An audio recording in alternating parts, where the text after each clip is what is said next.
Well, thank you, everybody, for coming. We are today in the midst of a number of meetings, myself and our Minister of Trade and Export Development, Warren Keating, as well as our Minister of Agriculture, Daryl Harrison, engaging with the industries that are creating jobs, creating wealth, and creating opportunity in communities right across Saskatchewan to fully understand and to ensure that the provincial government fully understands the impacts of not only the uncertainty of the three proposed types of U.S. tariffs on Saskatchewan industries and Saskatchewan families, but also the impact of the imposed Chinese tariffs, specifically on canola oil and canola meal, and what that means for our ag value-added processing industry moving forward, particularly our canola crush industry moving forward. What we are seeing with respect to these engagement sessions and what they are focused on is how can we ensure that the provincial government is best representing the opportunities that we have in Saskatchewan and thereby best representing Saskatchewan families. One is an understanding that various levels of government and industry as well have a role to play as we work our way through this conversation, whether it be with our Canadian government, whether it be with the government in the United States of America at whatever level, or whether it be abroad in countries and markets like China. First and foremost, I think it's important to identify that our federal government is the level of government that will engage directly, whether it be with China or whether it be with the United States of America. And we encourage them to do so. And they have been working with the federal government, most notably today, I think, Minister Champagne and Minister LeBlanc are in Washington, D.C. alongside Premier Doug Ford, and we encourage more of that engagement as we find our way through this conversation. With respect to China, we need to have urgent engagement by the federal government with the country of China, showing a willingness to find a path through and a path away from the tariffs that are being imposed on canola meal and canola oil. This needs to happen before any election call. There needs to be action by our federal government before any election call to engage with China to ensure that the canola industry is not left in purgatory during the time that we might find ourselves in an election. That legacy of closed canola crush plants, canola crush facilities across Saskatchewan and across Canada would be the Liberal government's to wear, and we would strongly hope that that is not the case. We heard this morning, with respect to Minister Champagne talking about this very topic, the retaliatory tariffs from China to the Canadian tariff on Chinese EVs, which was a tariff on EVs that literally no one is buying in Canada. But we heard Minister Champagne's quotes, and I do quote him from this morning: we want to protect our industries, we want to protect our workers, and we want to protect our communities. The same holds true for Western Canada, I would hope, as a federal politician representing the Liberal Party going into an election and asking for Canadian support again.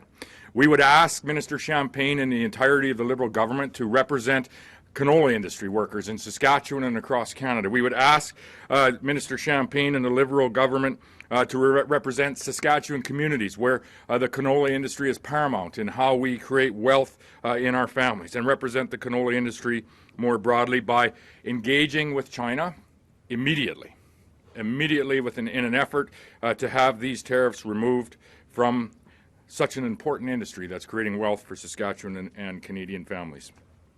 The provincial government also has a role to play, whether it be with the United States of America or even with countries like China or countries where we have most certainly an exporting interest. We need to advocate and to educate as to what the impacts of these ill-conceived decisions are by foreign governments, and at times educate and advocate with our own federal government with respect to what the impacts of decisions that they are making are.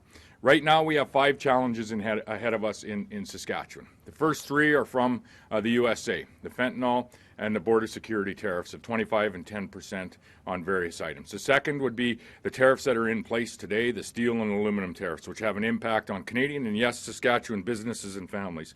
The third would be the reciprocal tariffs that are poised to come into place on April the 2nd. And we need to advocate and educate the United States of American government on what the impacts of those tariffs are, not only on American families, but on the broader effort and initiative of North American energy and food security, as well as manufacturing security. The fourth challenge that we have as Canadian industries, Canadian families, and Canadian people is the threat of counter tariffs. And those are specifically designed to financially impact and impact in the jobs that are in our nation, impact Canadians, not necessarily directly Americans. And fifth, and equally as important as the first four, and probably the most urgent for the province of Saskatchewan, and in the case of seafood, the seafood counter tariff, Atlantic Canadians as well, is the Chinese counter to the federal government's decision to appease the previous president with respect to the tariff on Chinese EVs. We would ask the federal government and Minister Champagne to stand by his words, to represent all Canadian workers, to represent all Canadian communities, and to represent all Canadian industries that are creating wealth.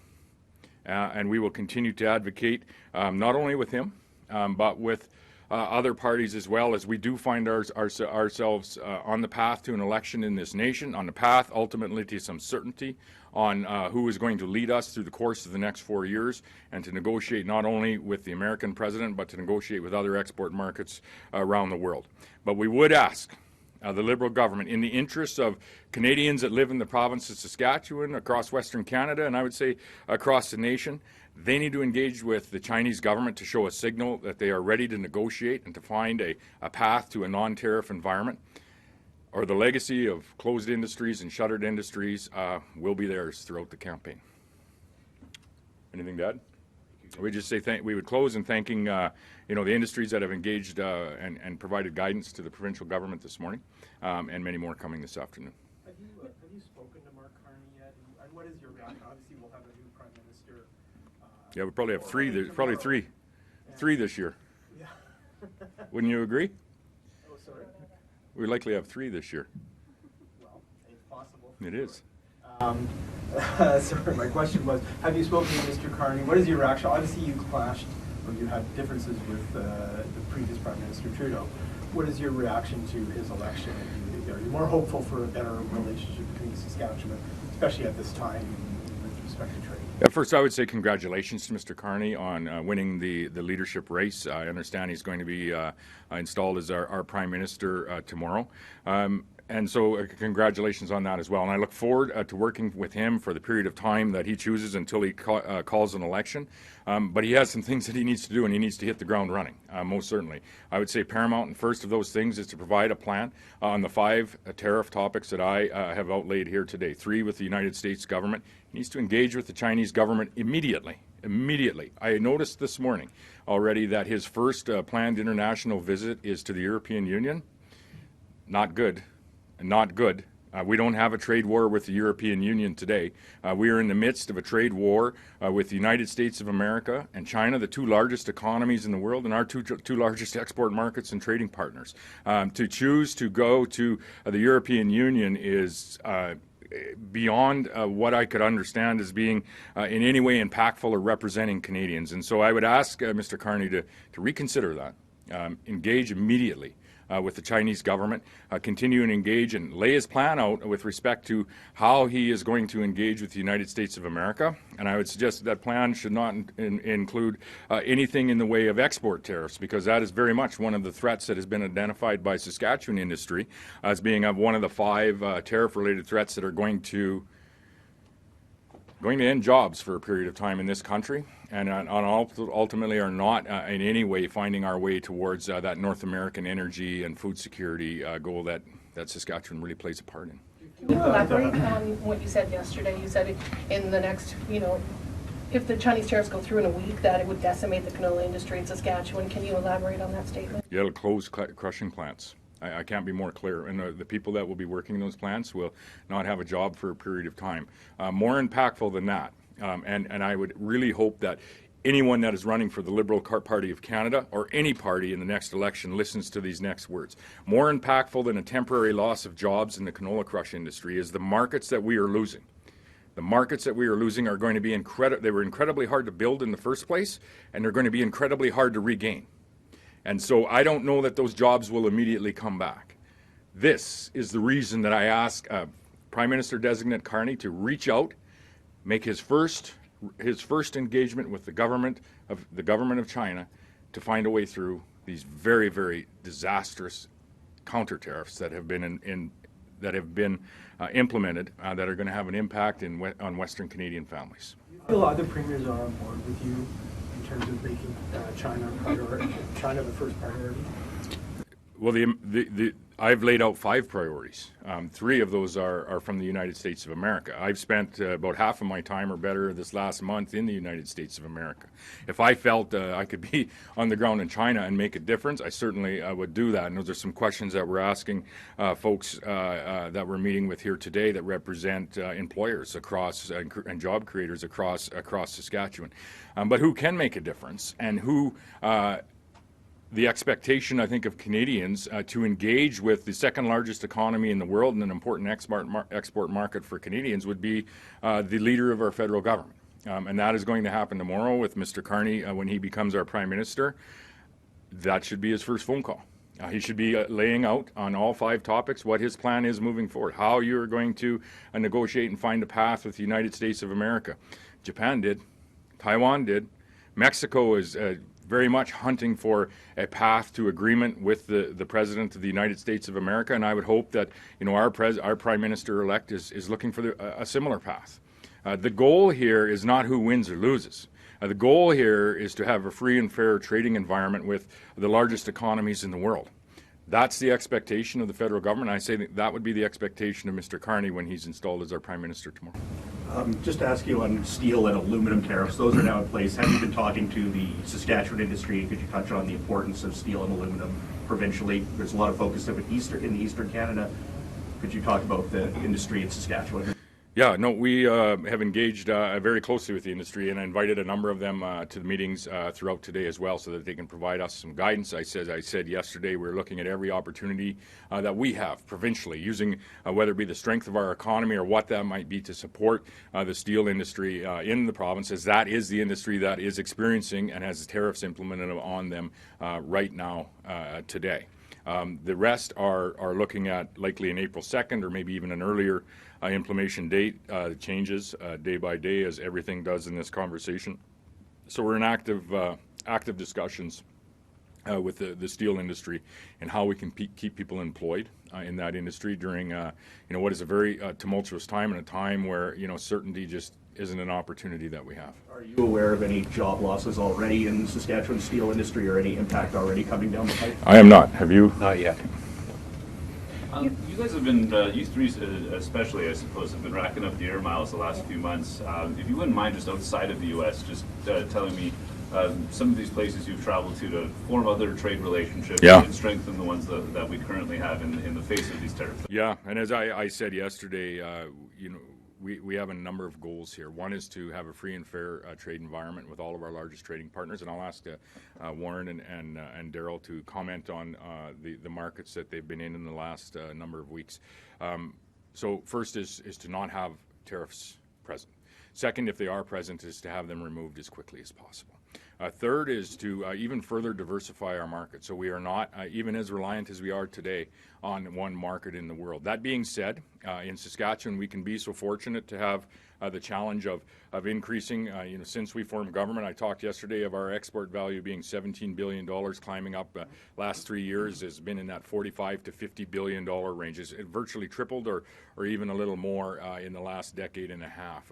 Those products and the value of those products are providing energy and food security for over 160 countries around the world. 10 of those countries are, I would say, significant export markets for us. Number 1 is the United States of America. Number 2 is China. But there's India, there's Indonesia, there's the Netherlands, there's Mexico has over $1 billion of Canadian products flowing into their country in the under the USMCA agreement that we have. And so I would say the focus of this government has always been, how do we have a presence in these markets to, 1, protect our market share, 2, to be on the ground where there's opportunities to grow that market share. And right now that second point is very paramount. And that's why we had made an effort to visit largely, not all, but largely the significant markets where we have a trade office presence in the lead up to this spring, given the urgency of the 3 potentially imposed tariffs from the United States. the very significant tariff that's being imposed from China, and ultimately the threat of what counter tariffs would do to Saskatchewan industry and Saskatchewan families. And so, Minister Kading, if you want, you were in a couple of markets this spring, if you want to comment on that, and then Minister Harrison as well. So we have 9 international trade offices around the world. I was in 2 of them a couple of weeks ago, Vietnam and Singapore.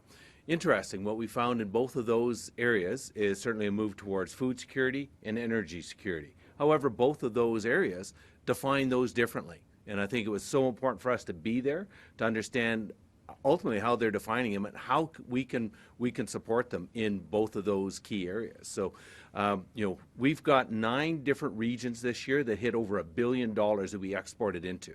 So that's the strength of growth that we have in this province, and we're certainly looking at trying to expand that even more.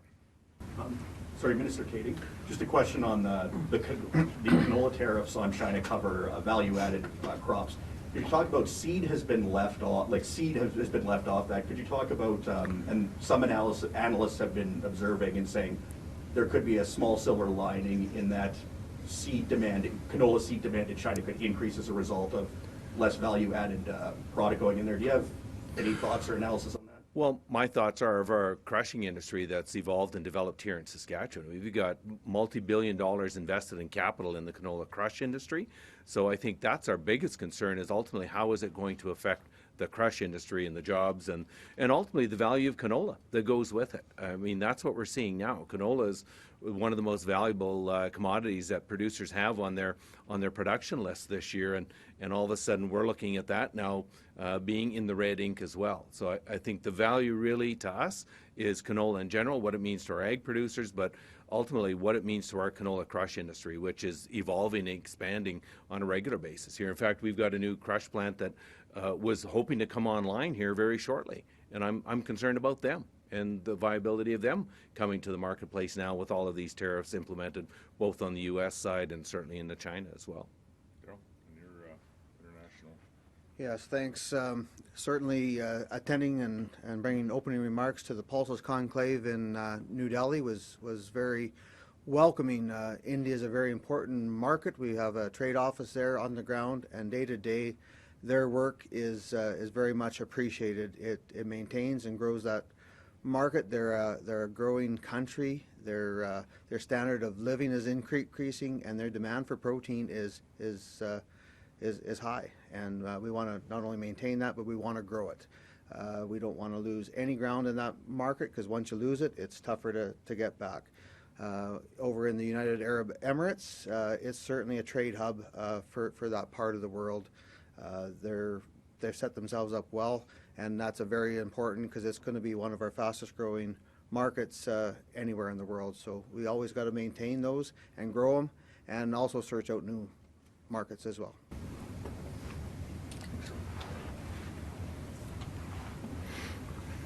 All good?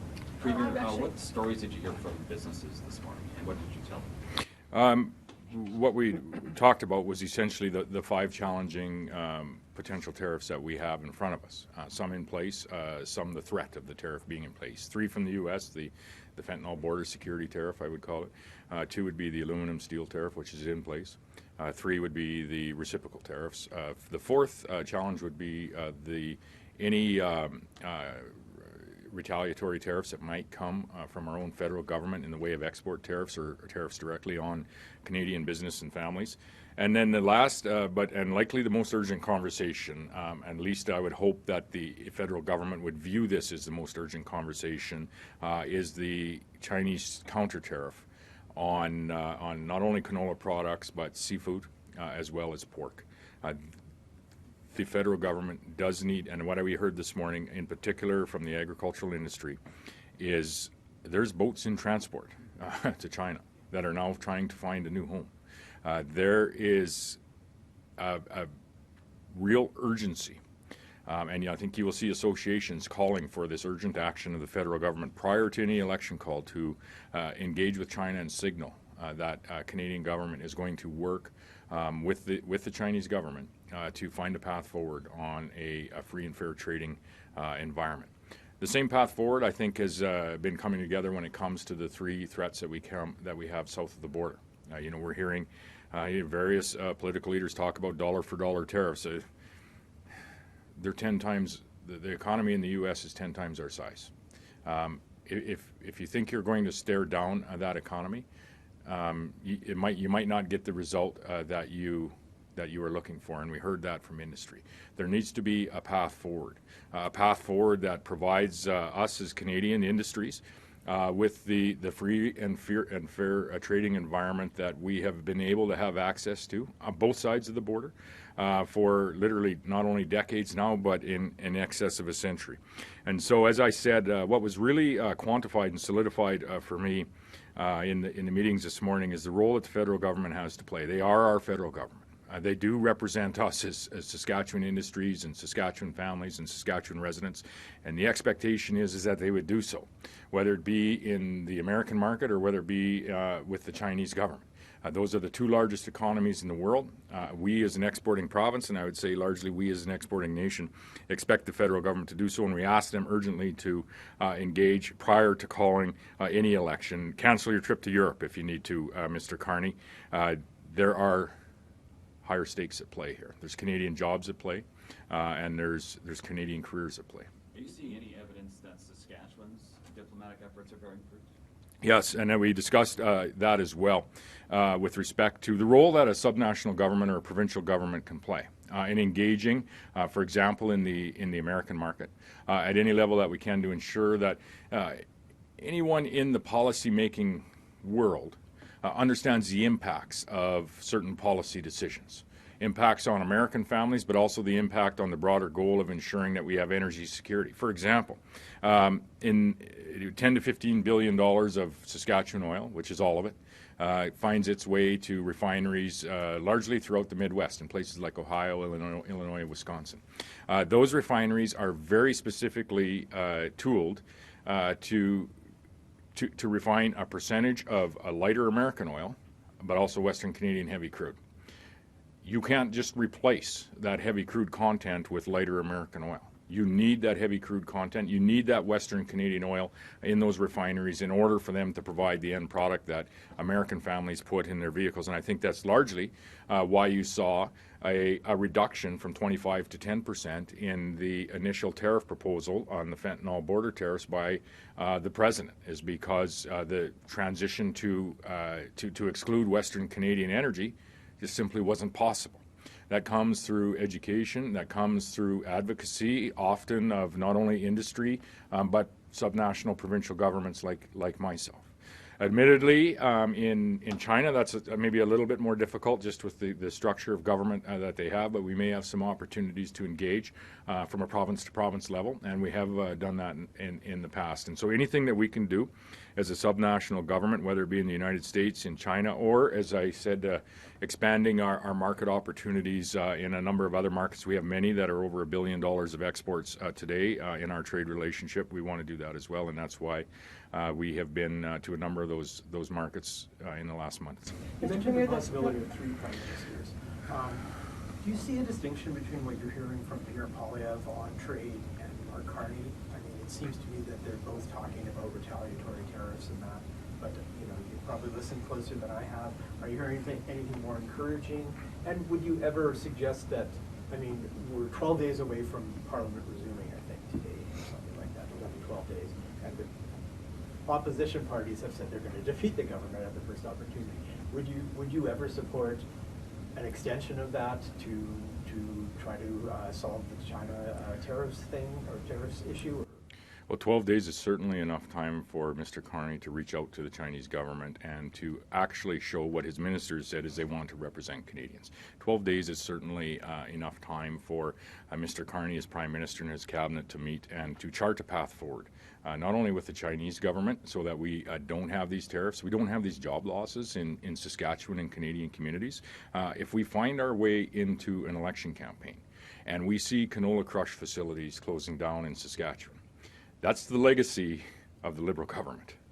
That is on them. If they do not reach out to the Chinese government and try, at least make every attempt to have these tariffs removed and to make policy decisions that will have them removed. As I said earlier this week, there's decisions that were made to protect are tariffs that were applied to prevent cars from coming into Canada that no one wants, to protect an industry, a North American EV industry that few can afford. And in doing so, the impacts of these 100% tariffs on canola are going to impact Canadians with job loss. And it's going to happen in weeks, not months. The spring sitting is just a few days away from your budget, 6 days. So with all of this going on, what are you hoping to accomplish during the spring sitting of the legislature? And are you planning any more trips to the U.S. during that time? We'll see with respect to engagement in the U.S. I'm thinking in my mind, I think there is some discussion of the potential of a First Minister's meeting in the next number of days. And I can't think of one that we have planned to the U.S., but we will. I'd have to check what's coming up in the next period of time. But largely, you'll see me in Regina in the Legislative Assembly as session does begin. I would say largely what you will see in the spring budget is us delivering on the commitments that we made in the speech from the throne and the campaign last fall. We are a government that when we do make a commitment, we have every intention of delivering on that commitment on behalf of the people that we represent across this province. And in this case, and it really leads us to the importance of today's discussion, advocating and meeting with industry leaders, employers, exporters. We use the strength of the Saskatchewan economy to make those investments that you're going to see in the budget in just under a week. Those investments are going to be focused on ensuring that Saskatchewan remains the most affordable province in Canada to live. Those investments, when it comes to healthcare, are going to be focused on taking steps to ensure that every Saskatchewan resident has access to a healthcare provider. We're at 84% of Saskatchewan residents have access today. That's above the national average, but we need to do better. We're going to be taking steps to ensure that every Saskatchewan resident has access to a surgery in a reasonable amount of time, and we're increasing the number of surgeries, on track to do 100,000 this year, which would build on the 95,000 we had last year, which was a record year. When it comes to education, focusing on investing in our students, who are our children and grandchildren, in particular in that K-3 space, and expecting outcomes to improve when it comes to what our grade 3 children, our students, are achieving at that grade 3 level. And we know the opportunities for success and the path to success when you can read, write, and add at a grade 3 level upon completion of grade 3. Grades 4 through 12 become much more positive experience and create much more opportunity for those students. And last but not least, we are going to be making every investment and taking every opportunity to ensure that the communities where we live are safe. That is going to have a focus on expanding the recovery opportunities and the access to recovery opportunities, whether it's the capacity of recovery, addiction recovery beds that we have, whether it's the gateways to access those beds, whether it be through a complex needs shelter, whether it be through an urgent care center, of which we are expanding. But we're also going to be taking every opportunity to increase the consequences for people that are bringing drugs, in particular fentanyl and crystal meth, into our communities. These are no more evident than right here in Saskatoon, where we had PEOC has stood up their operations as of this morning alongside the City of Saskatoon to support the fire, all of our first responders, and to support all of those folks, and most importantly to support families that may have a loved one that is living with addictions, to find our way through this crisis in this city right now with the dirty drugs and the dirty poison that are on our streets. And we need to get them out of the hands of the drug dealers. We need to get that poison out of their hands, and we need to get the drug dealers off our streets. And so enforcement very much is part of our focus in ensuring that our communities are safe moving forward. How does activating that emergency operations center, differ from what the province was able to do before in regards to that overdose crisis? Yeah. So what it does, and Warren, you might have a little bit to add to this just with your previous history, but what it does really is supports all of the not only the provincial organizations that we have, in supporting the city of Saskatoon, but really supports the organization of the entities in Saskatoon, whether it be the law enforcement, the Saskatoon City Police, whether it be the fire department, whether it be the ambulatory care that we have, in ensuring that, one, we are saving lives, two, we are making every effort to remove this tainted poison from the streets of Saskatoon. And I'd just say that our Minister of Justice and Policing, Tim McLeod, has been working closely with the Cynthia Block, the Mayor of Saskatoon, on this.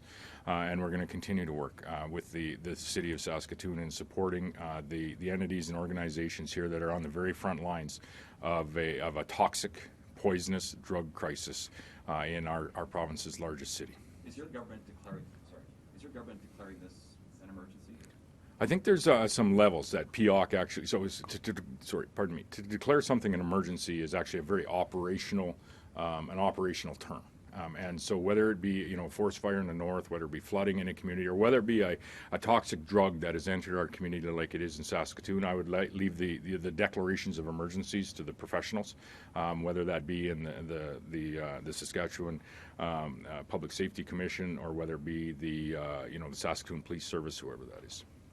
Does that mean, just going back to your previous answer, does that mean that additional agencies or resources are moving into Saskatoon to assist fire, police, and some of these frontline services? Yeah, what the Provincial Emergency Operations Centre really does is support the organization of what is happening each and every day. And so whether there are asks of, let's, for example, say the Saskatoon Police Service has an ask for a certain number of resources or whatever that might be. There may be some provincial opportunities to provide that resource, or maybe someone else that's involved with the daily POC organization that's able to provide that resources. And really, so what it is doing, like we do in times of, crises in other areas of the province, fires, floods, unfortunate incidents on our highways and such. We had one, at James Smith, not that long ago. Is really an organization of the entirety of resources we have, whether those resources be municipal in nature, whether they be provincial in nature, and we also have the ability to reach out federally if need be. Yeah. Just to switch back to trade and trade diversification in particular, obviously for agricultural markets there's a lot of room for growth, but for commodities such as steel and oil, would you say that the ability to diversify those markets is a little more limited due to some factors, due to like geography and such? Are you able to talk on that? No, I would say that we actually have every opportunity to expand, not only steel, but the forestry industry, as well as a number of others here in the province. But in order to do so, we need market access. We need that free and fair trading environment. We are a province of exporters. We often talk about food, fuel, and fertilizer, but there's the entirety of a periphery of opportunities around that. For example, steel. We have had, over the last 10 years or so, I would say the largest interprovincial trade barrier that we have seen has been our inability to build significant infrastructure from coast to coast in this nation, so that, for example, Canadians have the inability to buy Canadian oil to fuel their vehicles and to heat their homes. That shouldn't be. And it's entirely due to federal policy as to why that is the case. There's literally hundreds of millions of dollars that were invested in an Energy East pipeline, which Bill C-69 did not provide the environment and stopped that pipeline in its tracks. We saw policy developments with respect to the West Coast that stopped the Northern Gateway project, and I would say that both should be looked at with increased vigor from either this federal government or the next. I would go even further than that. When it comes to us, and look at the steel opportunities that were lost in each of those cases, but when it comes to what we do as Canadians, and more specifically what we do as Saskatchewan industries and where we work, we are an exporting province, and I would say there should be a renewed vigor, and I would hope there's a renewed vigor on behalf of all Canadians to look at ports, pipes, and rail.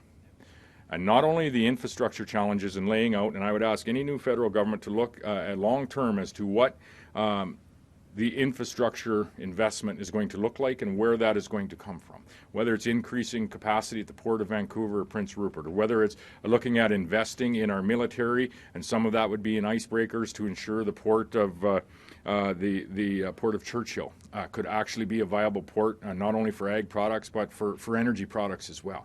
I would say that we need to look at this also from an operational perspective. not only a policy perspective on approving pipelines and approving port expansions and approving investments, for example, in military icebreakers to keep ports open, but also to keep secure our Arctic, but an investment in ensuring that the operations of our rail lines and our ports are uninterrupted so that we can be the reliable supplier of food, fuel, and fertilizer for years into the future. All of that bodes well for those peripheral industries like the steel and aluminum industry. All of that bodes well for the forestry industry as well as the general construction industries across not only Saskatchewan but the nation. And so we need to look at things differently. And I would say that, ports, pipe, and rail need to be part of the conversation, of all Canadians' conversation as we move forward. And our policy development needs to be in support of not only enhancing the infrastructure, but ensuring that the operations in those three spaces are seamless.